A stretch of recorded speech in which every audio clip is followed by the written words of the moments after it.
রাসূলুল্লাহ সাল্লাল্লাহু আলাইহি ওয়াসাল্লাম একদিন বললেন, যে ব্যক্তি কুল হুয়াল্লাহু আহাদ এই সূরাটাকে 10 বার পড়বে, যে ব্যক্তি এই সূরাটাকে 10 বার পড়বে, আল্লাহ তাআলা তার জন্য জান্নাতে একটা প্রাসাদ নির্মাণ করবেন।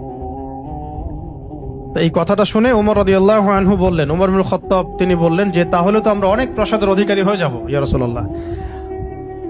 তার উদ্দেশ্য ছিল এটা, যদি আমি 20 বার পড়ি ইয়া রাসূলুল্লাহ, তাহলে নবীজি বললেন তাহলে দুইটা প্রাসাদ, যদি 30 বার পড়ি তা 3টা প্রাসাদ।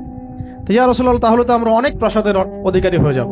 তখন নবীজি বললেন যে আল্লাহ তাআলার দান এর চেয়েও বেশি প্রশস্ত।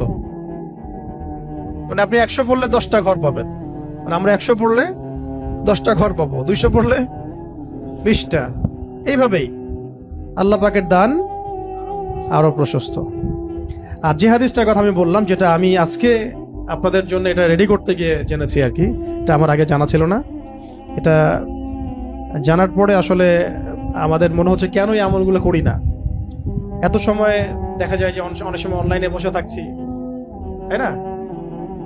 অনেক সময় এমনি বসে আছি জিকির ছাড়া, গাড়িতে যাওয়া আসা হচ্ছে, ওই সময় বসে আছি, কোনো কাজ নাই, এমন অনেক সময় হয় না? কেন আমরা এই সময়গুলো কাজে লাগাই না? এই লাস্ট হাদিস, একজন সাহাবী ছিলেন যার নাম মুয়াবিয়া ইবনে মুয়াবিয়া বিন মুয়াবিয়া আল মুজানি রাদিয়াল্লাহু তাআলা আনহু। তিনি ইন্তেকাল করেছিলেন এবং নবী সাল্লাল্লাহু আলাইহি ওয়াসাল্লামের তিনি সাহাবীদেরকে নিয়ে জানাজার নামাজ পড়া হলো।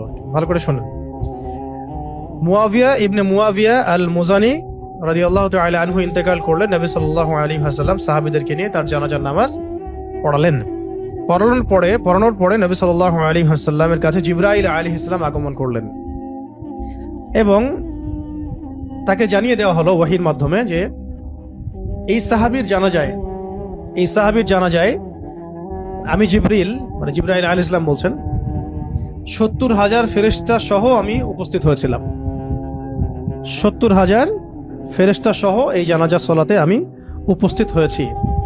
তো নামাজ শেষে নবী সাল্লাল্লাহু আলাইহি ওয়াসাল্লাম জিজ্ঞাসা করলেন যে ইয়া জিবরিল